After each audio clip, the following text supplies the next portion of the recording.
Hello guys, most welcome. हम कर रहे हैं इनकम टैक्स और आज हमारा टॉपिक है TCS, tax collected at source. Previous lecture के अंदर मैंने आपको कराया था टीडीएस और उस लेक्चर में मैंने आपको यह भी बताया था कि टीडीएस के साथ साथ इसके अंदर हम टॉपिक करेंगे टीसीएस और एडवांस टैक्स। एक्चुअल में ये तीनों टॉपिक एक साथ में किए जाते हैं और बहुत सारी बुक्स के अंदर इन तीनों टॉपिक्स को मिला करके एक चैप्टर बनाया गया है। तो हमने टीडीएस तो कर लिया sir, tax deducted at source, तो यहां पर डी का मतलब डिडक्टेड हो गया और टीसीएस में क्या है, टैक्स कलेक्टेड एट सोर्स। तो टीडीएस कर लिया, आज हम टीसीएस करेंगे। देखिए यहां पर टैक्स कलेक्टेड एट सोर्स, तो वहां डिडक्टेड है या कलेक्टेड है, ये फर्क है। ओके ठीक। अब यहां देखिए सबसे पहले समझते हैं कि टीसीएस जो है वो कब कलेक्ट किया जाता है और कैसे कलेक्ट किया जाता है। ठीक है, तो समझते हैं। देखो, गवर्नमेंट बोलती है, इनकम टैक्स एक्ट 1961 हमें बोलता है और ये सेक्शन सारे हमको बोलते हैं जो यहां पर लिखे हुए हैं। 206 है अधिकतर, 206, उसके अंदर सब सेक्शंस अलग अलग हैं। ठीक है, और क्लोजेज हैं। ये हमें बताते हैं कि टैक्स कलेक्टेड एट सोर्स यानी कि टीसीएस तब कलेक्ट किया जाता है जब कोई भी एक सेलर, फॉर एग्जाम्पल के लिए मैं यहां पर एक एग्जाम्पल ले लेता हूं, ठीक है, उससे आपको बेहतर समझ में आएगा। एग्जाम्पल के लिए एक ये कंपनी है जो है कार मैन्युफैक्चर करती है। ठीक है, तो ये है आपका सेलर। तो सेलर कौन है? कार मैन्युफैक्चरर कंपनी है। ओके, जो कार बनाती है। ओके, इंडिया के अंदर बहुत सारी है, मारुति सुजुकी है, टाटा है ना, और आपका महिंद्रा है, ये इंडियन कंपनीज है। इसके अलावा बहुत सारी फॉरेन कंपनीज भी इंडिया के अंदर मैन्युफैक्चरिंग करती है कार की। अब गवर्नमेंट यानी कि इनकम टैक्स डिपार्टमेंट एक्ट 1961 इनको बोलता है कि देखो भाई, आप जो भी कंपनी है ना कार मैन्युफैक्चर कर रही है, जो सेलर कंपनी है, इनको बोलती है कि जब भी आप किसी भी बंदे को कार सेल करो, मान लेते हैं ये है मिस्टर अजय, और मिस्टर अजय के लिए आज बड़ा बेहतरीन दिन है क्योंकि मिस्टर अजय जो है ना आज कार खरीदने वाला है। तो मिस्टर अजय यहां कौन हो गया? बायर। और ये कार मैन्युफैक्चरिंग जो कंपनी है ये क्या हो गई यहां पर? सेलर। तो अजय के लिए बहुत बढ़िया दिन है क्योंकि अजय आज कार खरीदने वाला है। बहुत सारे लोगों का सपना होता है कि वो अपनी कार खरीदे। ठीक है भाई, अब ये कंपनी इसको कार बेच रही है और अजय खरीद रहा है। तो यहां से कार जब जाएगी अजय के पास में और अजय से यहाँ क्या आएगा? पेमेंट इसके पास में। तो ये जो कार है ना, अब कार मुझे बनानी तो नहीं आती है, मैं पुराने जमाने की कार यहाँ जरूर बना देता हूँ। ठीक है, कुछ ऐसे होती थी। ओके, तो ये कार जो है ना, ये है, इसकी वैल्यू है 10 लाख रुपीज फॉर एग्जाम्पल के लिए। कितनी वैल्यू है? 10 लाख रुपीज। तो 10 लाख रुपए की कार मिस्टर अजय खरीद रहा है जो कि बायर है और ये कंपनी बेच रही है। ये सिंपल है, कोई इसमें बड़ा लॉजिक है नहीं। ठीक है, और मिस्टर अजय क्या करेगा? इसको पेमेंट करेगा। तो यहां पर जो हमारा इनकम टैक्स एक्ट 1961 है और उसके सेक्शन नंबर 206 में ये बोला हुआ है कि जब मिस्टर अजय यहां पेमेंट करे ना 10 लाख रुपए का, तो इस कार मैन्युफैक्चरिंग को ये 10 लाख रुपए तो लेने ही है। इस 10 लाख रुपए के अलावा इसके ऊपर टीसीएस भी कलेक्ट करना है 1%। अब यार 10 लाख का 1% कितना हो गया? 10,000 रुपए, क्योंकि 10 लाख का 10% होता है 1 लाख रुपए, तो हो गया 10,000 रुपए। यस, तो टोटल मिस्टर अजय जो है, जो बायर है, इस कार खरीदने के बदले में कितने पेमेंट करेगा? 10,10,000 रुपए। अब यहां पर जो कार मैन्युफैक्चरिंग कंपनी है, जो सेलर है, उसके पास कितने आएंगे? 10,10,000 रुपए आ जाएंगे। ठीक है, 10,10,000 रुपीज आ जाएंगे। ओके जी, हाँ। तो अब ये कंपनी क्या करेगी? इस 10,10,000 रुपए में से 10 लाख रुपए तो सेल वैल्यू है, इसका सेल्स कंसिडरेशन है, वो तो अपने पास में रख देगी और 10,000 रुपए जो है वो इनकम टैक्स डिपार्टमेंट को जमा करा देगी। तो ये जो 10,000 रुपए लिए गए हैं ज्यादा, वो है टीसीएस के। इसको बोलते हैं टैक्स कलेक्टेड एट सोर्स। अब सर आप बोलोगे, सर ये विजय जो है ना, मिस्टर अजय, सॉरी विजय क्या, अजय, ये खुश होकर के घर पे कार लेके तो चला गया, लेकिन इसको एक दुख रह गया। क्या? कि कार तो 10 लाख रुपए की थी सब कुछ जोड़ जुड़ा के, बट मैंने 10,000 रुपए गवर्नमेंट को दे दिए टैक्स के, और गवर्नमेंट ने मुझे टैक्स ले लिया। तो अभी मैं क्या करूं? उस टैक्स का रिफंड कैसे लूं? तो क्या टीसीएस का रिफंड लिया जा सकता है? बिल्कुल लिया जा सकता है। अगर mister Ajay ROI, return of income, file करता है और वहां पर उसका जो टैक्स है ना वो 0 बन जाता है, तो 10,000 रुपए गवर्नमेंट इसको रिफंड कर देगी। वहां पर इसका टैक्स जो है वो बन जाता है फॉर एग्जाम्पल के लिए 12,000 रुपए, तो 10,000 रुपए की ये छूट मिल जाएगी। इसने पहले ही जमा करा दिया है, बाकी के 2,000 रुपए जो है ये और जमा करा देगा। यानी कि बाद में इसका रिफंड भी मिल सकता है और इसका जो टैक्स बन रहा है उसमें वो पैसा एडजस्ट भी हो सकता है। आया समझ में? ठीक। तो तो ये होता है हमारा टीसीएस। अब ये जो टीसीएस है, टैक्स कलेक्टेड एट सोर्स है, इसके सेक्शंस देखिए, बहुत इजी टॉपिक है और बहुत इजी वे में बताऊंगा मैं आपको, और बहुत ही इजी मैंने ये नोट्स बनाए हैं। ओके, देखिए इसमें सेक्शन है 206C और सबसेक्शन 1, 206C सबसेक्शन IF और 1F, 206C और subsection 1G, 206C subsection 1H और 206CC, 206CCA। ये सारे सेक्शन है। कितने हो गए? 1 2 3 4 5 6। ये इंपॉर्टेंट सेक्शन है, इसमें से एग्जाम में आपको क्वेश्चन देखने को मिल सकते हैं। और ये जो मैंने एग्जांपल दिया ना, ये इस सेक्शन का है, 206C1H सेक्शन का है। ठीक है, इसको आगे मैं अभी समझाने वाला भी हूँ। अब देखो मैं यहाँ पर क्या इस पेज को आगे ले जाऊंगा ना, ये सब हट जाएगा, तो आपको अगर स्क्रीनशॉट लेना है तो आप ले सकते हैं, मैं साइड में हो जाता हूँ। ठीक है, अब यहाँ क्योंकि मैंने इसके ऊपर लिखा है ना, तो PDF में रिमूव हो जाता है। देखो ये सब चला गया।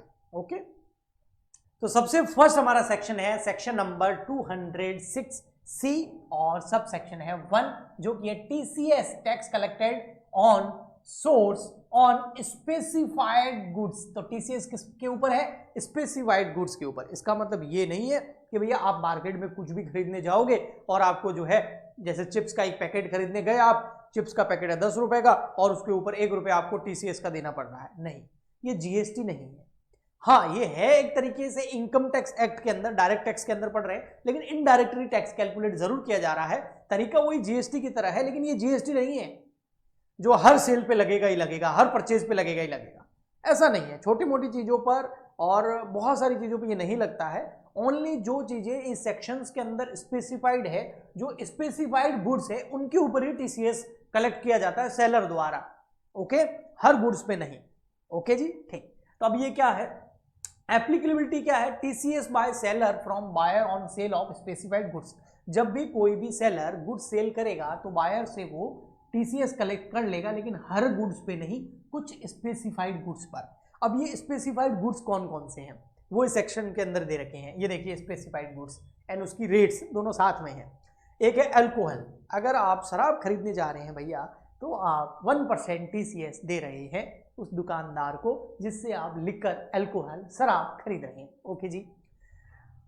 टेंडू लीव्स यानी कि जो बीड़ी पीने वाले हैं ना, वो भी 5% का TCS दे रहे हैं। टिम्बर जो है उसके ऊपर 2.5% TCS लगता है, और स्क्रैप जो है उसके ऊपर 1% लगता है।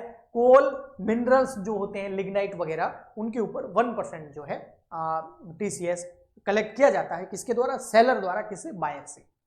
ओके जी। मतलब जब भी कुछ बेचोगे ना और सामने वाला आपको पेमेंट कर रहा है ना, तो ओनली आपका सेल प्राइस नहीं लेना, उसके साथ TCS भी लेना है, लेकिन इन स्पेसिफाइड गुड्स को बेचते टाइम, इसके अलावा नहीं। ओके जी। सेलर कौन हो सकता है? सेलर कौन हो सकता है? ये गवर्नमेंट हो सकती है। गवर्नमेंट अगर किसी को कुछ बेच रही है, इनमें से कुछ भी, तो TCS कलेक्ट कर लेगी सामने वाले से। कंपनी हो सकती है, जो ये सब बेचने पर सामने वाले से TCS ले लेगी। फर्म हो सकती है, पार्टनरशिप फर्म, कोऑपरेटिव हो सकती है, इंडिविजुअल और HUF भी हो सकते हैं। बट इंडिविजुअल और HUF यानी कि कोई भी व्यक्ति और कोई हिंदू इंडिविजुअल फैमिली का जो बिजनेस है, वो तभी TCS कलेक्ट करेगा इन प्रोडक्ट्स को बेचते टाइम, जब उस इंडिविजुअल या उस HUF का जो टर्नओवर है, जो सेल्स है, वो 1 करोड़ से ज्यादा हो, और अगर वो कोई प्रोफेशन के अंदर है तो 50 लाख से ज्यादा हो। इसका मतलब गवर्नमेंट हो गई, इन चीजों को बेचती है तो 1% टैक्स कलेक्ट करेगी। कंपनी हो गई, फर्म हो गई, वो भी इन चीजों को बेचेगी तो 1% टैक्स कलेक्ट करेगी TCS नाम से। बट इंडिविजुअल या फिर HUF इन चीजों को बेच रहा है तो वो टैक्स तभी कलेक्ट करेगा जब उसकी सेल्स टर्नओवर 1 करोड़ से ज्यादा हो, और अगर प्रोफेशन में है तो 50 लाख से ज्यादा हो। आया समझ में? ओके। बायर कौन हो सकता है? सर ये तो सेलर हो गए। सेलर में किसी की कंडीशन किसके ऊपर है? ओनली इंडिविजुअल और HUF के ऊपर है। खरीदने वाले कौन हो सकते हैं? कोई भी हो सकता है एक्सेप्ट गवर्नमेंट। गवर्नमेंट को छोड़कर गवर्नमेंट के अंदर लोकल अथॉरिटीज भी आ गई, आपके जो नगर निगम वगैरह होते हैं ना, वो भी हो गए। इन सब के, इन गवर्नमेंट और इन लोकल अथॉरिटीज के अलावा बाकी कोई भी बायर हो सकता है, लेकिन सेलर ये हो सकते हैं। No TCS if form number 227 submitted for the manufacturing use. अगर मैन्युफैक्चरिंग यूज के लिए आप इन प्रोडक्ट्स को किसी से खरीद रहे हैं तो बायर को टीसीएस का पेमेंट करने की जरूरत नहीं है, अगर उसने टीसीएस के अंदर फॉर्म नंबर 27C सबमिट कर दिया है तो। Got it? ओके जी, अब बढ़ते हैं हम आगे। हमारा नेक्स्ट है section number 206C sub section 1F, TCS on sale of motor vehicle. ठीक है, अब मोटर व्हीकल का मैंने आपको बताया भी था, वो 1F था, 1H नहीं था, ठीक है ना, तो 1F ही है। ओके, तो TCS on sale of motor vehicle, उसका मैंने आपको एग्जांपल भी दिया। अब देखिए यहां पर एप्लीकेबिलिटी क्या है, सेल वैल्यू क्या होनी चाहिए, 10 लाख रुपए पर मोटर व्हीकल, इसलिए मैंने वहां एग्जांपल में 10 लाख रुपए लिया। अगर 10 लाख रुपए से कम की आप गाड़ी खरीद के आ रहे हो किसी भी मैन्युफैक्चरिंग या शोरूम से, तो फिर आपके टीसीएस नहीं कटेगा, तो इसलिए 10 लाख रुपए से कम खरीदो भैया, 1% टैक्स बच जाएगा। रेट क्या है, 1% ही है, ज्यादा नहीं है। सेलर कौन हो सकता है, डीलर हो सकता है, मैन्युफैक्चरर हो सकता है। इसके अंदर एक पॉइंट आएगा, अभी बताऊंगा। बायर कौन हो सकता है, कोई भी हो सकता है गवर्नमेंट को छोड़ करके, यानी कि गवर्नमेंट को टीसीएस जमा कराने की जरूरत नहीं है अगर वो कुछ खरीदती है तो। गवर्नमेंट कैसे खरीदेगी भैया, स्टेट गवर्नमेंट हो गई, लोकल अथॉरिटीज हो गई, ये अपने यूज के लिए कार्य खरीदते ही है ना, तो इनको टीसीएस देने की जरूरत नहीं। इसके अलावा कोई भी बंदा अगर मैन्युफैक्चरिंग कंपनी से, डीलर से अगर कार परचेज कर रहा है और उसकी वैल्यू 10 लाख रुपए से ज्यादा है, तो कार की वैल्यू के साथ साथ उसको टीसीएस का भी पेमेंट करना पड़ेगा। तो बायर पेमेंट करेगा टीसीएस का, सेलर रिसीव करेगा और सेलर गवर्नमेंट को जमा कराएगा। बट यहां पर क्या हुआ, 1 जनवरी 2025 को बहुत न्यूज भी आई थी न्यूज़पेपर के अंदर, 1 जनवरी 2025 को यहां पर बेचने वाले की डेफिनेशन में यहां पर एनी पर्सन भी शामिल कर लिया गया है, यानी कि डीलर और मैन्युफैक्चरर तो है ही है, इसके अलावा कोई भी दूसरा पर्सन, कोई इंडिविजुअल अगर कार बेचता है तो उस केस में उसको टीसीएस कलेक्ट करना पड़ेगा। मान लेते हैं आपके आसपास में ही कोई एक सेकंड हैंड कार बेचने वाला डीलर है जो सेकंड हैंड कारें बेचता है। अब अगर वो पर्सन कार बेच रहा है और उसकी वैल्यू 10 लाख रुपए से ज्यादा की है तो वो टैक्स कलेक्ट करेगा। ठीक है, तो ये जोड़ा गया है 1 जनवरी 2025 को सेलर की डेफिनेशन के अंदर। बायर की डेफिनेशन वही रहेगी। TCS applicable even if for personal use, भले पर्सनल यूज के लिए कार खरीद रहे हो ना तो भी टीसीएस एप्लीकेबल है। थ्रेशोल्ड इज पर व्हीकल, ये जो 10 लाख रुपए है ये एक व्हीकल के हैं, अगर 2 व्हीकल खरीद रहे हो और 10 लाख रुपए की वैल्यू टोटल मिला के है तो टीसीएस नहीं लगेगा। ओके, तो एक व्हीकल, एक गाड़ी 10 लाख रुपए या उससे ज्यादा की होनी चाहिए। तो ये हो गया section number 206C sub section 1F, TCS on sale of motor vehicle. तो ये थोड़ा चेंज हुआ है इसके अंदर, तो इसके ऊपर एग्जाम में क्वेश्चन आने के चांसेस है, तो ध्यान रखना आप। ठीक है, नेक्स्ट सेक्शन, नेक्स्ट आपको दिख रहा होगा 206C और सब सेक्शन है 1G। ये क्या है, टीसीएस ऑन फॉरेन रेमिटेंस। सबसे पहले फॉरेन रेमिटेंस क्या होता है भाई, आप आउटसाइड इंडिया कोई पैसा भेज रहे हैं, कुछ बेच नहीं रहे, एक्सपोर्ट नहीं कर रहे हैं। इंडिया में बेचोगे कुछ तो एक्सपोर्ट सेल करना हो गया, और इंडिया से बाहर अगर आप कुछ बेचते हो तो क्या बोलते हैं, एक्सपोर्ट। एक्सपोर्ट नहीं कर रहे हो, माल नहीं बेच रहे हो। और अगर आप बाहर से कुछ खरीद रहे हो और उसके बदले में पैसा भेज रहे हो तो उसको तो इंपोर्ट बोलेंगे, वो नहीं है, ये नहीं कर रहे हो, आप बाहर रेमिटेंस कर रहे हो, यानी कि कुछ खरीदा नहीं है आपने लेकिन आप पैसा भेज रहे हो बाहर। अब क्यों भेजोगे भैया आप बाहर पैसा, उसका कुछ रीजन है, हो सकता है आपको बाहर कोई यूनिवर्सिटीज के अंदर पढ़ने जाना है और इसके लिए आपको पैसों की जरूरत है, वहां पर यूनिवर्सिटी में आपने एडमिशन ले रखा है, या फिर आप कोई सर्विस लेने या कोई ट्रेनिंग लेने बाहर जा रहे हो आउटसाइड इंडिया, और उसके लिए आप यहाँ इंडिया से जो है पैसा रेमिटेंस कर रहे हो बाहर, तो उस केस में टीसीएस कटेगा। कौन काटेगा, जो पैसा आपका ले रहा है। अब कौन ले रहा होगा, कोई डीलर ही होगा ना जो आपका पैसा आगे रेमिटेंस करवाएगा, है ना। कोई बैंक हो सकती है, कोई इंस्टीट्यूट हो सकता है, कोई डीलर हो सकता है, कोई एजेंट हो सकता है जो आपका पैसा बाहर भिजवाएगा। तो वो क्या करेगा, जब पैसा आएगा ना उसके अंदर टीसीएस काट के गवर्नमेंट को जमा कराएगा। आगे समझ में। और नेक्स्ट है टूर पैकेज। आप बाहर घूमने जा रहे हो आउटसाइड इंडिया, आप जो है दुबई जा रहे हो या फिर यूएसए जा रहे हो, यूएसए में वीजा मिलना थोड़ा मुश्किल हो गया आज के टाइम में, तो आप कहीं भी जा रहे हो घूमने, आउटसाइड इंडिया जा रहे हो, फॉरेन कंट्री में घूमने जा रहे हो, और उसके लिए जो है आपने बहुत सारी कंपनीज आज के टाइम में तो है ना, और एक आपने पैकेज ले रखा है, टूर पैकेज ले रखा है, तो आप पेमेंट किसको करोगे, आप करोगे उस टूर कंपनी को। अब टूर कंपनी क्या करेगी, आपसे वो पेमेंट तो लेगी ही लेगी, जो टूर पैकेज है उसका पेमेंट तो लेगी, लेकिन इसके अलावा आपसे टीसीएस लेके गवर्नमेंट को जमा कराएगी। ओके जी, ठीक।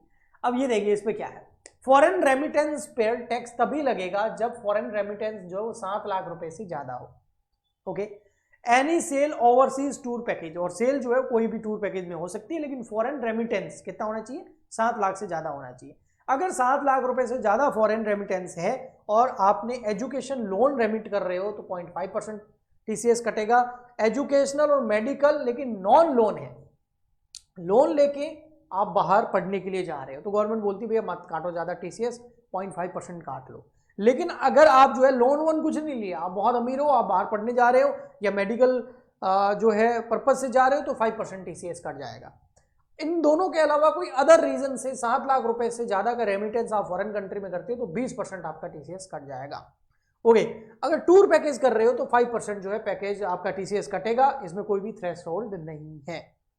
सेलर कौन होगा यहाँ पर, सेलर मतलब आपके लिए कौन काम करेगा बाहर फॉरेन रेमिटेंस में भेजने का, भाई बैंक्स करती है और कौन होता है, ऑथोराइज्ड डीलर्स करते हैं। और टूर के केस में आप पैसा किसको देते हो, टूर पैकेज लेते हो तो पैसा किसको देते हो, टूर पैकेज बनाने वाली टूर ऑपरेटर्स कंपनी को, तो वो जो है आपका टीसीएस कलेक्ट करेगी, क्योंकि सेलर यही होते हैं। बायर कौन हो सकता है, बायर जो है कोई भी इंडिविजुअल हो सकता है। ओके, ठीक।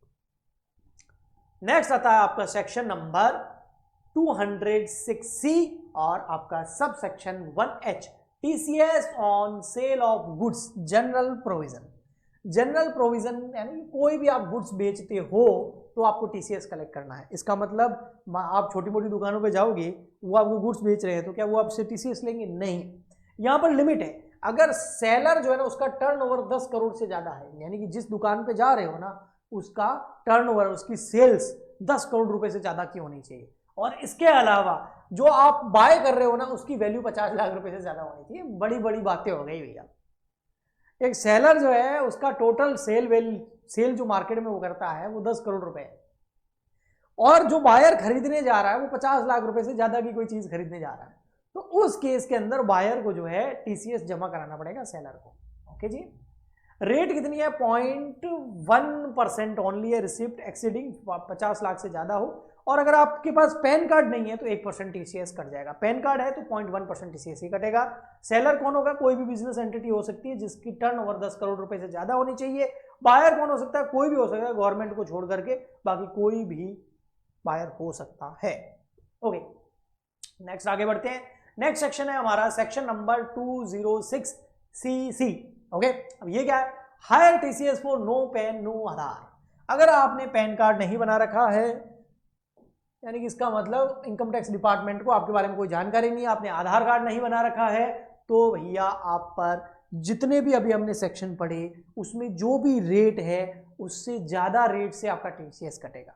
देखो अभी हमने जितने भी 4-5 सेक्शन पढ़े ना, उन सब सेक्शन के अंदर रेट बताई हुई है, कहीं 1% है, कहीं 0.1% है, कहीं 5% है, कहीं 20% है, वो टीसीएस कटता है। लेकिन अगर आप ऐसे बंदे हैं कि आपके पास पैन कार्ड नहीं है, आधार कार्ड नहीं है, तो अभी जितने भी हमने सेक्शंस में रेट देखे ना वो डबल हो जाएगी। जैसे प्रीवियस सेक्शन देख लो, यहां पर ये जो 0.1% है ना ये 2 गुना हो जाएगी, देखो, और यहां पर देखो ये 5% की 10% हो जाएगी, समझ गए।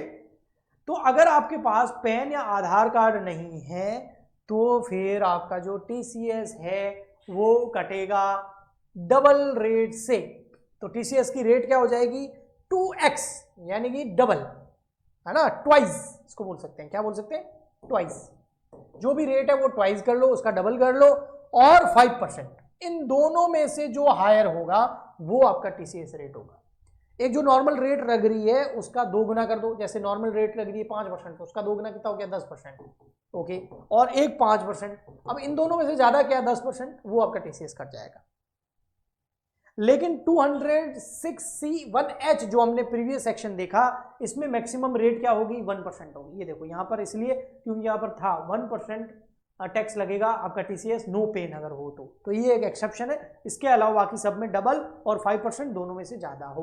ओके, नेक्स्ट आता है आपका सेक्शन नंबर 206CC, तो हमने पढ़ लिया, ये CCA है। ओके जी, higher TCS for non filers और ITR। आप अगर इनकम टैक्स रिटर्न फाइल नहीं करते हो ITR, आपके पास पैन कार्ड तो है, आधार कार्ड तो है, लेकिन आप ITR नहीं भरते हो, इनकम टैक्स रिटर्न फाइल नहीं करते हो, ROI फाइल नहीं करते हो, रिटर्न ऑफ इनकम फाइल नहीं करते हो, इनकम टैक्स रिटर्न फाइल नहीं करते हो, तो फिर buyer did not file ITR for the last 2 साल से आपने ITR नहीं भरा है, और आपका जो TDS है और TCS है वो 50,000 रुपए से ज्यादा का बन रहा है, और ड्यू डेट आपकी चली गई है और आपने रिटर्न नहीं भरा है, तो TCS रेट जो है वो 2 और 5% दोनों में से जो ज्यादा होगी वो आपकी TCS टैक्स कलेक्टेड आपका कट जाएगा। टैक्स कलेक्टेड सोर्स यानी कि TCS के रूप में जो भी आपका सेक्शंस पे लग रहा है उसका डबल, यानी कि दोनों सेक्शन एक जैसे ही होंगे, 206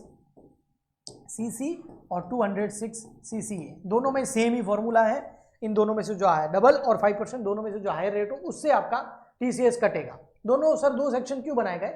ये पैन कार्ड अगर नहीं है तो, अब यहां पर कोई बोले मेरे पास तो पैन कार्ड है, तो क्या तूने ITR भरा? कि नहीं सर ITR नहीं भरा, तो भी कटेगा। समझ में आ गया ये चीज? ओके जी, तो ये हो गए हमारे TCS के सारे मेन सेक्शंस, बहुत ही इंपॉर्टेंट है। आप आई होप आपको अच्छे से समझ में आया होगा, मैंने सिंपल रखने की कोशिश की है ताकि आप अच्छे से याद कर सके और अच्छे से इसको समराइज करके मेमोराइज करके एग्जाम में जा सके और अपने एग्जाम में अपने क्वेश्चंस को अटेंड कर सके। आई होप आपको अच्छे से समझ में आया होगा। प्लीज़ इस वीडियो को ज़्यादा से ज़्यादा लाइक करें, इस चैनल को सब्सक्राइब करें, सपोर्ट करें, कमेंट करें, ताकि मैं आपके लिए ऐसे ही लेक्चर इस चैनल पर लाता रहूं। मिलते हैं नेक्स्ट लेक्चर में, आज के लिए इतना ही, तब तक के लिए goodbye and thank you.